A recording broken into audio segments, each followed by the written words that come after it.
Okay, I'll start now. So thanks very much. Welcome to this talk on debugging with LLVM. My name is Andrzej. This is my colleague Graham.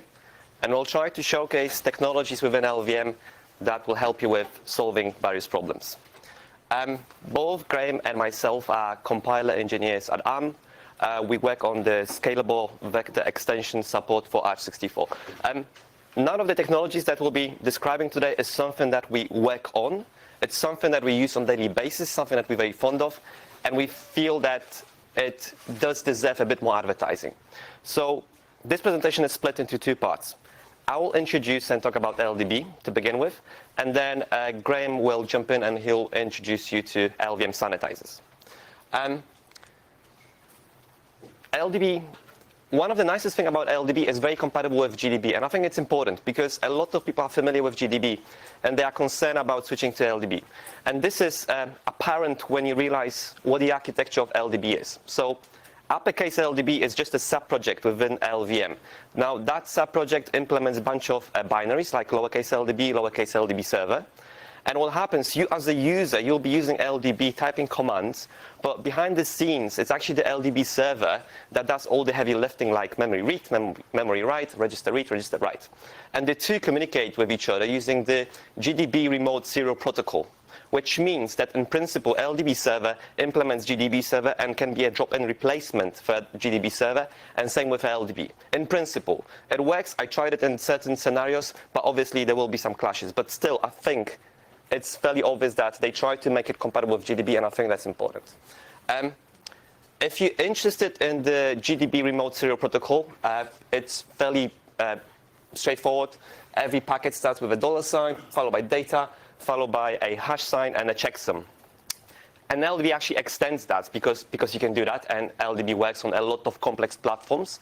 But what's interesting from a user perspective, you can use log-enabled GDB remote packets within LLDB and see all the packets being exchanged between LLDB and LLDB server.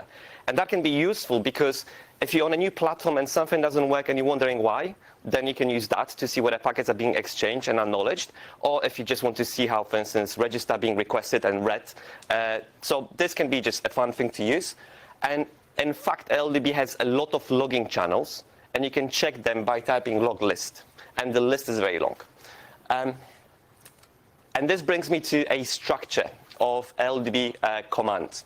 Each command is basically a noun, like breakpoint, followed by a verb, like set, followed by a bunch of options. Another example is process launch, which basically means start your debugging. These are a bit verbose, but they're aliases, so you don't have to worry about it. And I'll show some examples. If you're stuck and you don't know what you're looking for, or you don't know where to start, you can just type apropos and a keyword. And keyword doesn't have to be a command. It can be something just fairly random, and LLDB will display you a list of help pages with relevant info, and then you can look the corresponding help page. But I think it's much more interesting to see this stuff in action. So I have a few examples. The first one is, it's not complex. It's basically a main function that declares an array of names, Andrzej Graham, and loops over all the names and displays either hello Andrzej or goodbye Graham, depending which name it sees, or I am confused if it sees something else. If I now build it, sorry.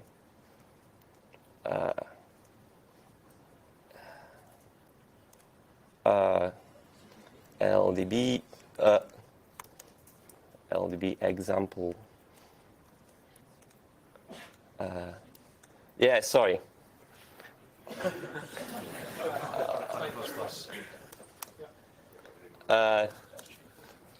Sorry for that. So yeah, it goes and hello Andrzej, goodbye Graham, because that's what's implemented. Now, if you run it in LLDB, excuse me.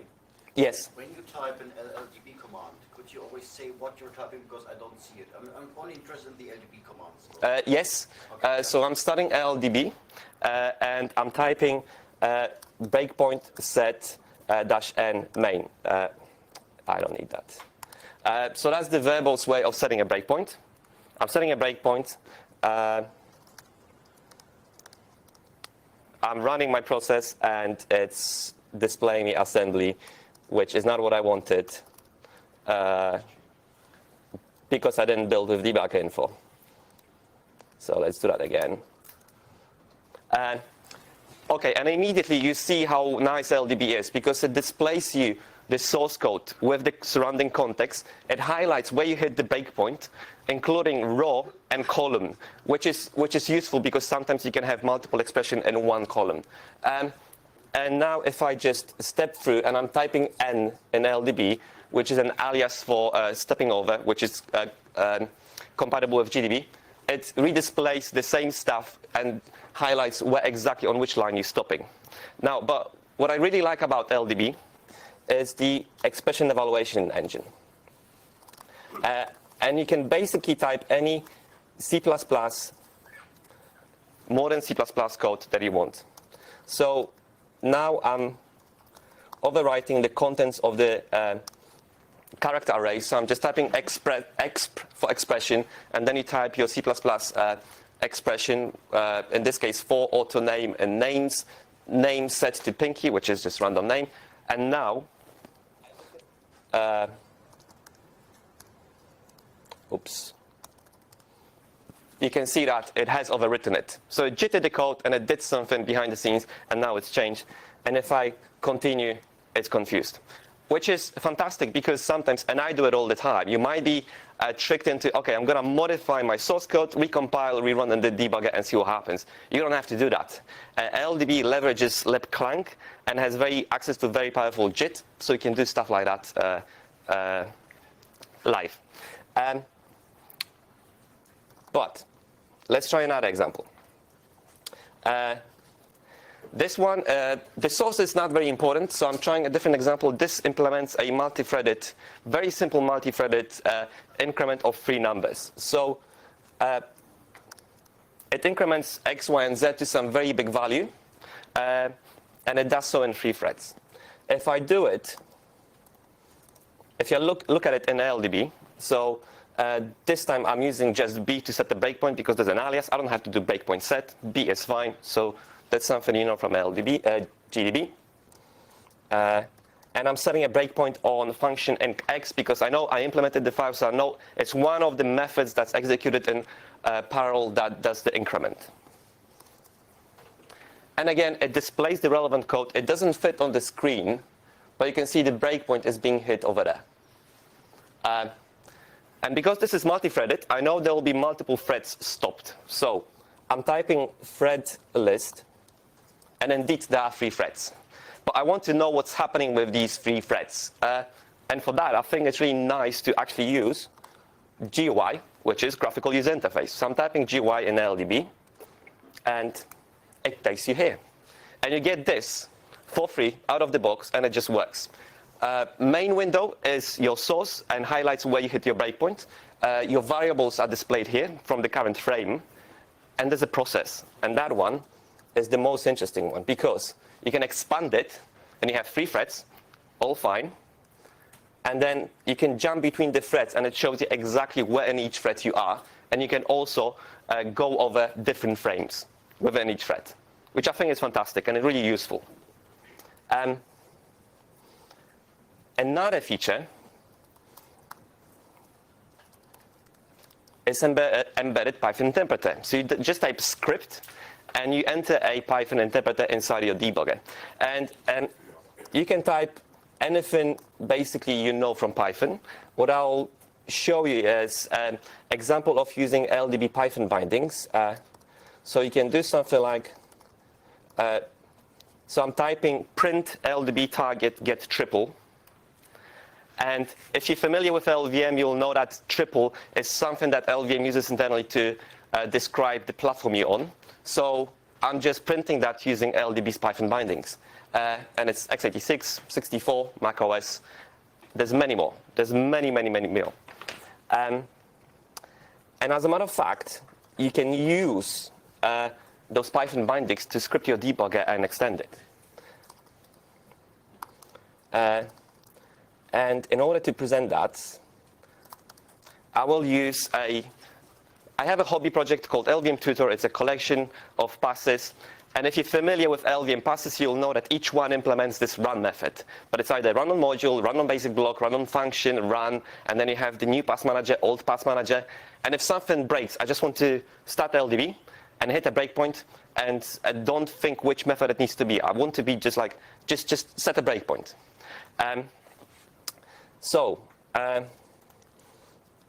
Let's try. So I'm starting LLDB, and this is a long command, but let me just quickly explain what it does. I'm debugging opt, which is LLVM's tool for running passes implemented in shared objects. I'm loading, so I'm specifying which shared object I want to load. So it's this one, and that's something I implemented. And then just a bunch of options to specify which pass I want to run. So this is a bit complex because I'm actually debugging opt, and my pass is dynamically loaded. Not yet, because I haven't started yet. And I'm thinking I will be lucky. So I'm setting breakpoint. I'm typing B run on module. And I'm thinking I'm being lucky because debuggers are clever. And it finds 73 locations. Makes sense because I'm debugging in principle opt, which belongs to LLVM, which has a lot of passes, so there'll be a lot of run on module methods. But I know it hasn't found the one that I'm interested in because I do image list within LLDB, and it tells me which shared objects have been already loaded. And you have a full list, and you can check the pass hasn't been loaded yet, because I haven't started opt. Anyway, I'm being naive. I'm thinking I'm being lucky. I type run, and I hit breakpoint inside my pass. So automatically, behind the scenes, what happened, opt started running. It loaded the pass, the shared object at some point. LLDB notices that and goes, right, you're loading some new object. Earlier, you requested some breakpoints. I'm going to investigate this new object and see maybe I can set a breakpoint in that object. And there you go, and it just works. Fantastically behind the scenes. Now, you may be taking this for granted, but a few years ago, stuff like this didn't work. And it's quite impressive that it just happens to work.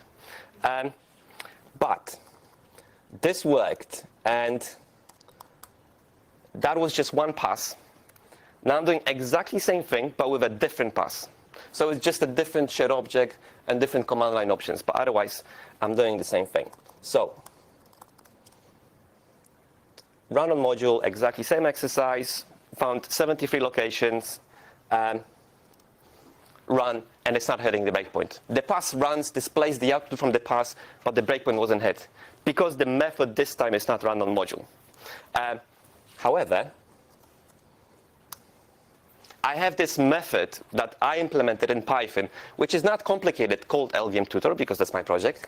And that simply passes the command line that I passed to LLDB. It has access to that via LLDB Python bindings. It's not really magic. And it identifies, OK, you loaded hello world. And it knows that because it just checks the name of the file and sets a breakpoint accordingly. And it knows where to set it because I told it. I have a map of pass and which method to stop on. So if I now type run, it, again, automatically set the breakpoint, and it hit it. And you can do a lot of things like, oh, sorry, I removed this one. But let me show you how I implemented that, that method. So there's two steps. The first step is .ldb init file. That's loaded when you start LLDB. And it has just a bunch of things that you want to do whenever you start LLDB. First, the commands, it's settings set. Again, a noun followed by a verb. And it just says display 20 lines of code around where you hit the breakpoint or where you stop. So that's the setting I use on my computer. The other thing is command script import commands.py. So this basically says, take that file and load it. And finally, on this line, I'm just saying, take the file that you just loaded, take method that implements my custom command, and alias it as LLVM tutor. And that's it. That's done. And that's more or less what I had on the LLDB.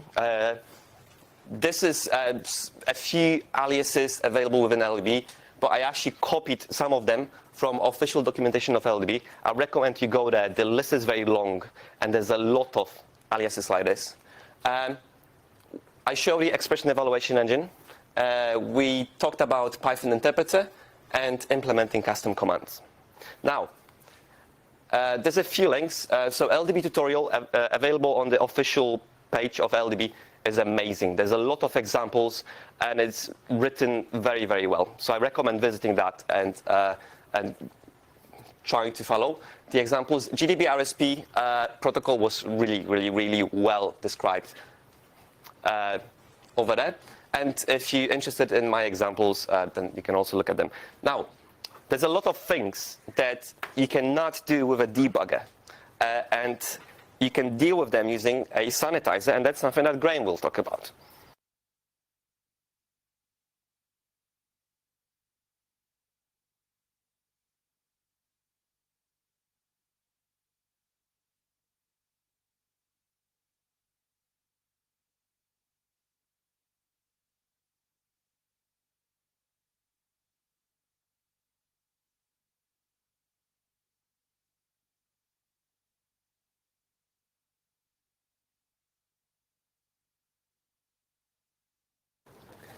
Okay.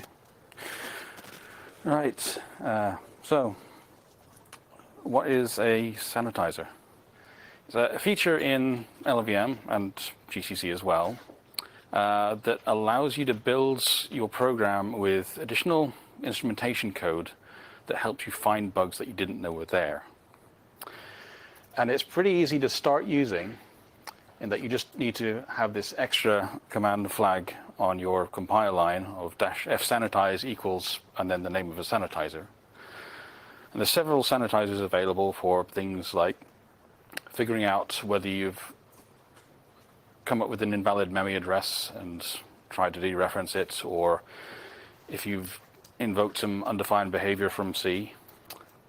And it performs this instrumentation by wrapping key operations within your program. So things like loads and stores, it will call off to an internal routine that it's linked to and build up a map of memory showing which addresses are valid and generating a log of where a piece of memory came from.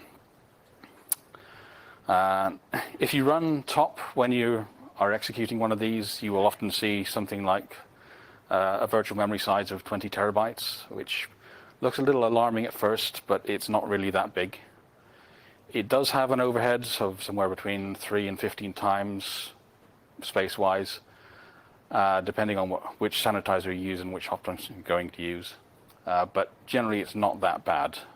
Unless you're going to do something like launch 6 of the Electron apps at once and have them all instrumented, you're probably not going to run into any problems.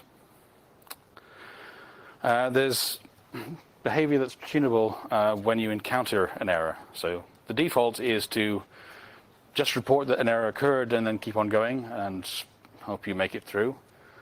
Depending on what it was, you may crash anyway. There's an option, no sanitize recover, which says, no, as soon as you see an error, I want to stop.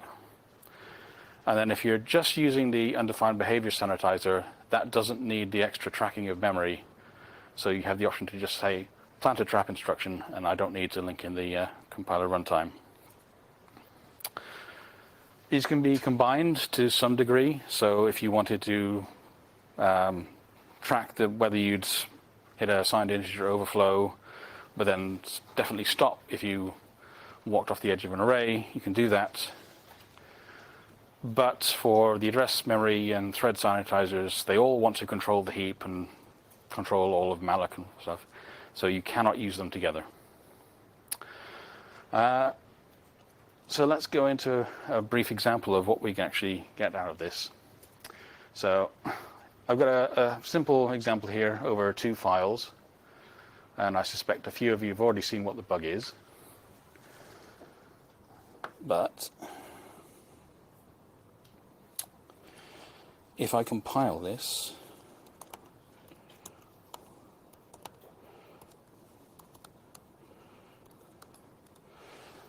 so we're kind of expecting a 0 here because we're summing up all the things in the array, all the integers in the array, and we had initialized them all to 0. So something has gone wrong. If we use the address sanitizer and rerun, it'll now show you that, yeah, you've gone off the edge. And so what it shows you is that you've got a read of size 4, so 1 integer, from your my loop. And that memory, the memory it's closest to was just a 40-byte region, so your 10 integers times 4 bytes, which was allocated in main. And you've hit the red zone region just beyond that. So it basically, what this simple example shows is that this isn't just instrumenting your local code within a function. This is a global kind of bounds checking mechanism, that memory that's been allocated in one thread can be protected and guarded against overruns in one file, can be protected against overruns in another file.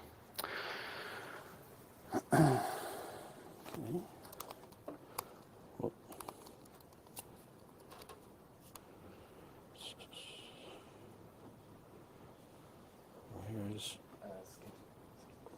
Yeah. okay. So the address sanitizer detects out of bounds accesses like that, but it also picks up use after free or after scope or double free. On Linux, there's a default, it's on by default. You can detect leaks in your program, and you can also detect initialization order problems. So if you have init functions for your various libraries, and they might reference memory that hasn't been set up yet by another init function in another library, it can detect that kind of problem. So the undefined behavior sanitizer. There's a class of behavior within the C standards which is not implementation defined, so that it has a known thing, but it depends on which vendor. It's anything is valid if you do these cases. Things like signed integer overflow is a case of that, and in theory, deleting all of your home directory is a valid response to trying to run that code. In practice, the compiler generally just deletes some big chunk of your program and things go subtly wrong. It can also catch very similar cases that are not technically undefined behavior, so unsigned integer overflow, but are nevertheless useful to catch because you generally don't expect a very large number to overwrap to a very, very small number, or the opposite. Okay.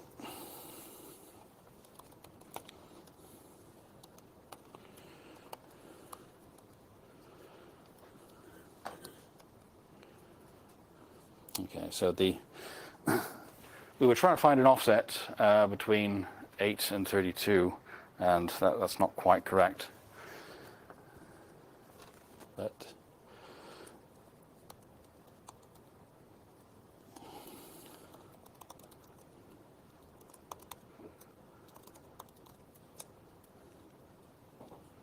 so in this case, I'm showing that there's an additional tool beyond just saying sanitized equals undefined, that you can specify an additional behavior that it has just to track that kind of thing.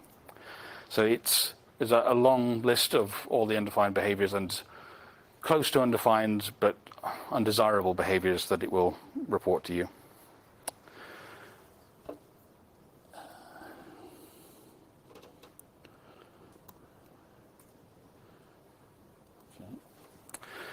Thread sanitizer.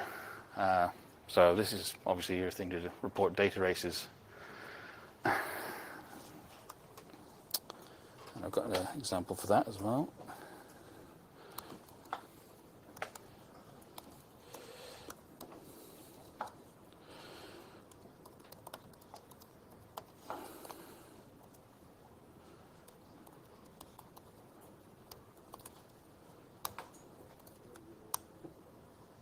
Okay, so the thread sanitizer in this case is reporting that we had a data race between the threads on ready and on item.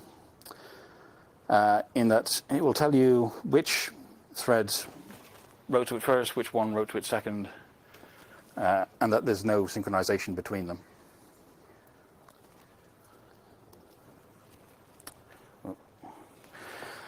So it catches data races like that, and that includes data races on mutexes, which you'd normally expect to be okay, because sometimes you might have split off and then one thread tries to initialize it, but before it's done so, another thread is already trying to lock it. It catches problems where you're trying to destroy a mutex, say if it was a scope one, while it's still locked. Catches problems where a signal handler might overwrite ERNO. So if you had an asynchronous signal come in, you probably don't want it to overwrite whatever error you've got coming back from a file open. And in cases where Thread Sanitizer doesn't yet understand what it's looking at, you can help it out a bit. So if you were to use OpenMP and you try and run that simple example, and you'd deliberately put in an OMP flush, which acts as a fence and basically stops everything from crossing that barrier. Thread Sanitizer doesn't yet understand that. So you can tell it that, you could use the annotations to tell it that the write to item happened before this flush and that the write to ready happened after it. And similarly in thread 2. And if you do that, then it will actually understand what's going on and say, okay, that's fine, and keep on hunting for bugs elsewhere in your program. Memory Sanitizer. This is to pick up issues where you haven't managed to initialize a piece of memory. So in this case, some old program understood a couple of command line options, initialized foo in those cases, otherwise didn't bother. And then at some point, somebody adds a new flag, and something goes wrong somewhere down the line. I'd love to show you that one, but unfortunately, that one doesn't work on macOS. So it's Linux, FreeBSD, or NetBSD only at the moment. There might be the other BSDs, but I don't think they've been properly tested. And similar to the other ones, it can track the origins of memory so that it knows where it was allocated and where it might have been partially initialized, but not all the way.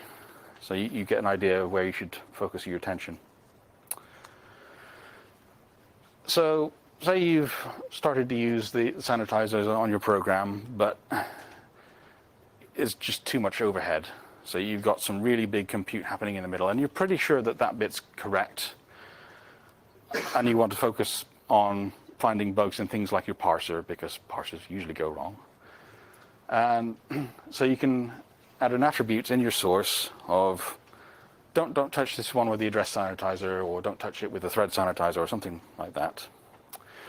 But trying to add all little attributions all over the codes as you find that they've hit too much CPU time or memory is maybe a bit too much.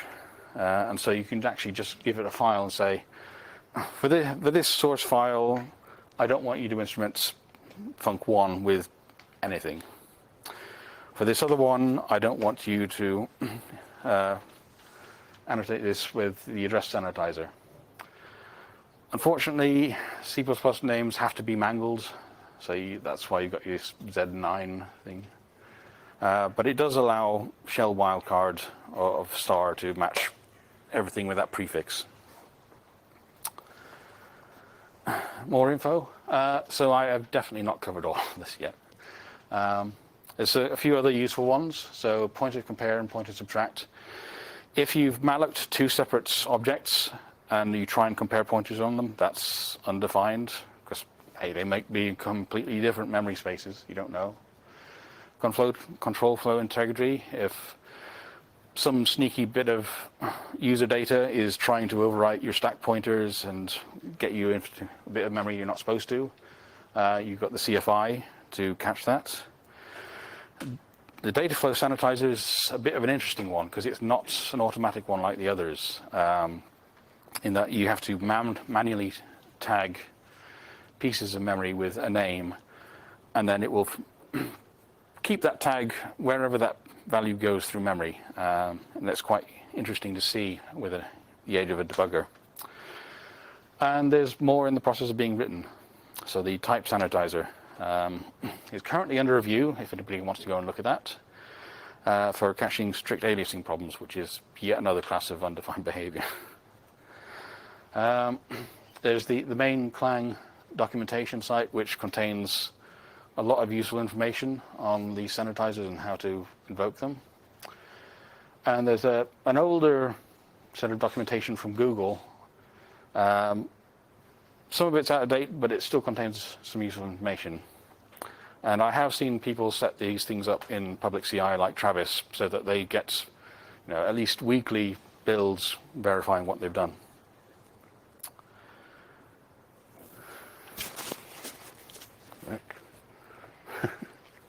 Back to Ange.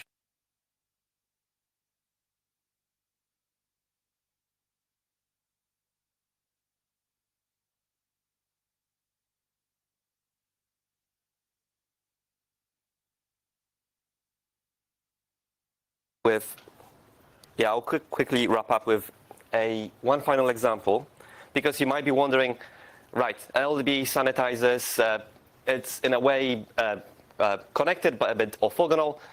Can you marry them together? And yes, the answer is you can. So I'll try. Right, that's the wrong directory. Yes. Very trivial example. Basically, you allocate memory, deallocate memory in F1, F2, and then you try to write to that memory after the allocation. Oh no, that was, yeah. So the sanitizer should capture that, and it does. Yeah. So that's something that Graham showed you. Well, it's a slightly different example, but the concept is the same. Now, you want a bit more insight. You want to do it within LLDB. So let's start LLDB. I'm typing bmain, so setting breakpoint on the main function, run. I'm stepping over F1 and F2, that does allocation, deallocation. And I hit the point where I'm trying to put something into the array that has already been deallocated.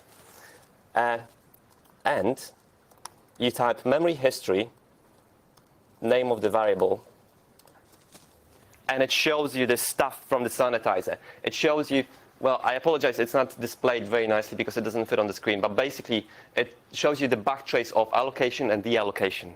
So you have the insight from the sanitizer within LLDB, and that's all wrapped up into this memory history array.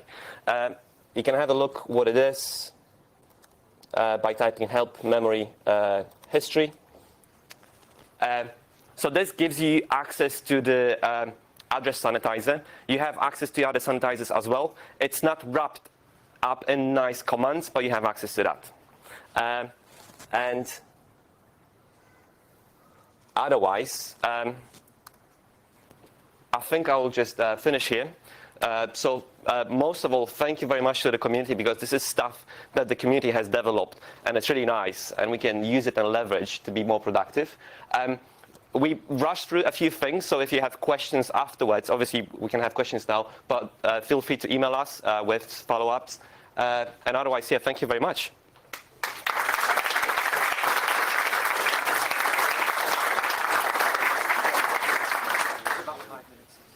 Yes, so we have around 5 minutes for questions. Yeah, and remind the presenters to repeat the question. Yeah? My question would be, I'm not using LLDB, and like, what would be main motivation to switch for it? Like, the other additional features you would promote and advertise? So the question is, what would be the reasons for switching from GDB to LLDB? That question comes up a lot, and my answer is, would be best to ask a LLDB developer. My personal take is I don't have such a thing. I switch between GDB and LLDB, and the way I look at it, they are complementary. If you're on macOS, GDB is, well, sadly not as well supported as it could be. So you can only use LLDB. LDB, by default, you have this nice interface that displays you context. It leverages libclang, so you have C++ expression evaluation out of the box, and whenever something new comes in at C++, you get it immediately as soon as LLVM gets it. I don't think you get that in GDB. Also, you might be on some exotic target for which there's only LDB implementation, or you might be on a target that has only GDB implementation. So I think the way I look at it, it pays off to know both tools. LLDB doesn't depend on the target architecture. Like GDB may not be compiled to support. Okay. But I thought because you have LDB and LDB server, GDB and GDB server architecture, that kind of removes that dependency in the GDB as well? GDB that's been compiled for 32-bit ARM, and then it won't support x86. Okay. LLDB, you don't really have that issue. Yeah. So I'm coming mostly from a GDB world, and one of the problems I have with GDB is that I have complex C++ templated code. Then sometimes GDB has a very hard time of analyzing the variables in the local stack frame. And most of the time it's not that big of a deal because, well, worst case it says I don't know it, but sometimes it actually starts to hang. And then basically I have to stop the whole debug session because GDB just stops this hang. And so the question would be, is LLDB better in that respect? I mean, I'm not necessarily talking about resolving everything, but at least not crashing, so I can at least start to do a different introspection if the one I'm currently doing doesn't. So I think the question is in certain scenarios LLDB more stable, unreliable than GDB, in particular when you have heavily templated code? My personal experience, for me, both GDB and LLDB are very stable for what I've been using. In the past, I admit, I was switching between LLDB and GDB, and LLDB was very flaky. But that was 3-4 years ago. I'm using it now on daily basis for debugging LLVM, and it's rock solid. I'm really impressed. And the scenario that you're describing, heavily templated code, well, that's tricky for debuggers because once stuff is compiled and you request a template that it hasn't been instantiated. So there's been developments within LLDB to actually make that work better based on modules. And I think patches are being upstreamed. There was a talk at LLVM Dev. Maybe that's something would be relevant for the scenarios you're describing. But my personal experience, they in par. But maybe my problem mostly is that if something just doesn't work because it just has to do so much and it would take 3 hours to actually give me a variable. Yeah. I would like to have some way to say, okay, forget about that variable, I look at something else. And not crash the entire debugger or have to kill it. Yeah. That would be more interesting to me. I've not tried it, but I think it would be interesting if you compared and came back because I'm interested myself. One more question, I think. Yeah, one more question. Did you find a bug? I heard about something called hardware ASAN. Is ARM helping out with accelerating sanitizers? So the question is about hardware sanitizer, and I'll just ask to Graham. So there is a hardware-assisted sanitizer. It's mostly developed by Google. I think ARM has contributed a little bit to it. But it basically takes advantage of the fact that AArch64 can reserve the top n bits of a pointer for any other purpose and still be able to use that pointer as a plain load and store. And I think that's used to serve the address generation for stack variables. But you also have an upcoming feature of memory tagging, which should do a lot of what you get in the address sanitizer for free by coloring memory and storing that data of what color that memory is elsewhere in memory, such that the hardware can actually detect overruns for you. Okay, I didn't wrap that one up there, but thanks very much for the presentation.